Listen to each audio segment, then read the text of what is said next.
Good morning, classmate! Mao gyud ni akong itinerary, classmate. Niagi ko sa akong showroom sa LYR Marketing. Mao ni una na akong building, mao ni akong showroom. O kaning nakita ninyo, kaning sa gawas, mao na akong corporate office sa una. O ni sulod ko sa akong lending, Tagum United Lending Corporation. Kining korporasyon, ang tag-iya ani, akong mga empleyado. Kauban ako nga mga stockholder. Wala mang manager, ako'y nag-embargo sa iyong lingkuranan. Karon ay customer nga nagbayad. Akong gigawas, good payor kay ni nga mga customer ba. Ako yung gipasalamatan, akong gilamano.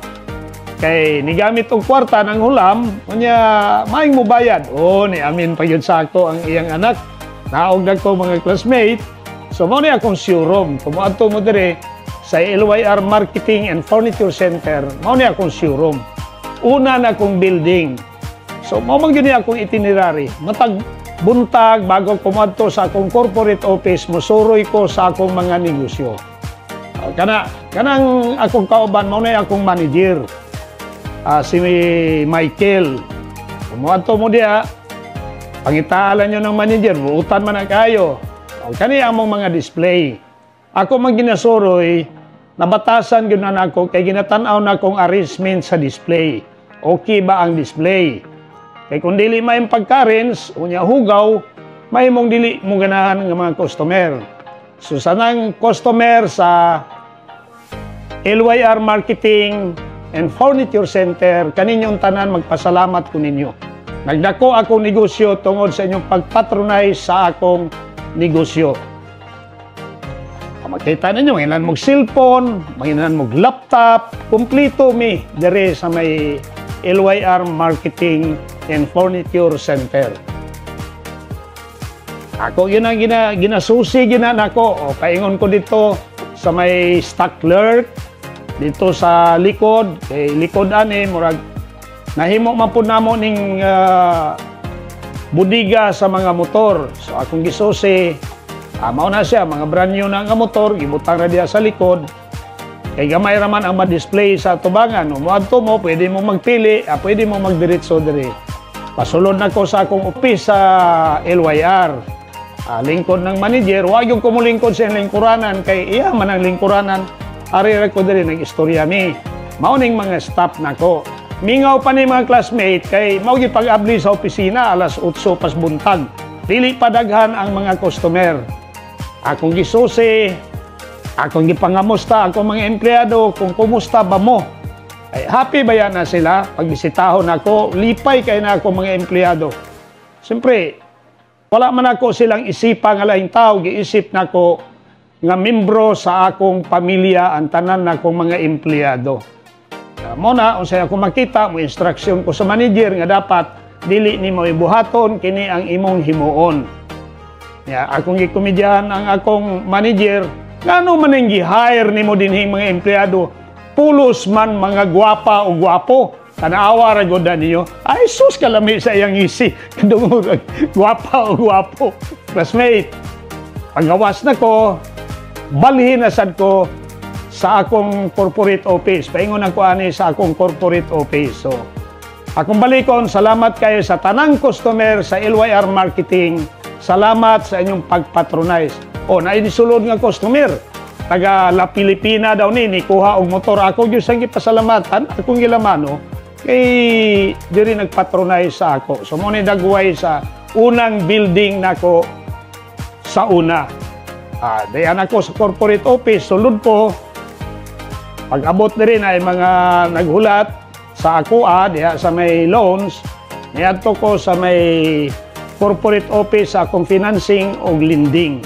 So ang tanan ako negosyo, lending o financing business, mao na corporate office nako. Makita ninyo, i-post ninyo unsay akong mission o vision. Paingon ako sa akong opisina, mao gyud ni routine ako mga classmate.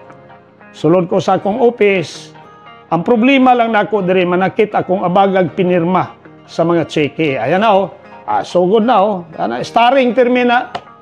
Kana siya starring yun na pirmi. Basta kay mamirma ko siya, may tigpapirma sa ako.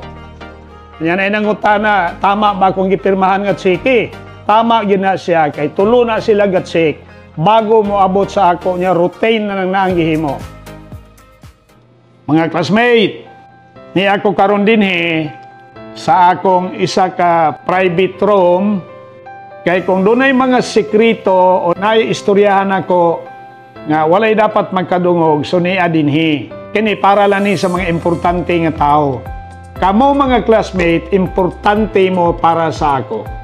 Gusto na kong klarohon sa inyo mga classmate ang episode 8, nagpasalamat ko kay nangumidya ko sa Sharp, ingon ako 100 na akong followers, tagay ko 100 kipod. Gitagaan man ko nila. So mo na yung ingon ko nga, akong i-share diha ninyo. Unya, unsa man ang akong gisulti dito. Paminawa ra gyud ninyo classmate, unsay akong gisulti. Akong balikon ang pangutana. Asa gikan ang pamilya. Karon mga classmate, unsay akong tubag kung ako inyong pangutanon, ang akong tubag, ang pamilya gikan sa pamilya. Sugdan na to sa sinugdanan. Ang gihimo sa atong Ginoo si Adan, gipun-an ni Eva. Nahimo silang pamilya, ni sanay sa kalibutan ang tao. Ang pamilya, gikan sa pamilya. Sama ra na sa ingon, asa gikan ang itlog sa manok. Asa gikan ang manok sa itlog. Ang pamilya, gikan sa pamilya. Then, i-expound ninyo. Diha, pwede na tang mag-differ din ha. So, mo na insaktong tubag. 44 ang nakahatag ang tubag, dili gani yun appropriate, pero gi-consider na ko.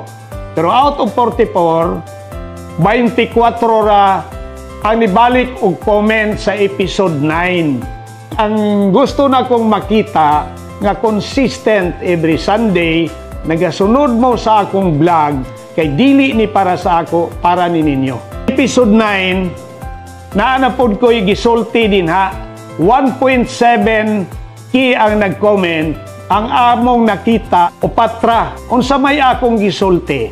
O, paminawa ninyo unsay akong gisulti. Natay expiry anay ha, Photobra Martes. Dapat sundan ninyo akong vlog. So karon kung nasundan ko ninyo, pagkahuman ninyo paminaw, comment mo. Sa pag-comment ninyo, makita nako nga kamo usa sa nakatubag ni aging Domingo. Motubagan ni kong congratulations classmate.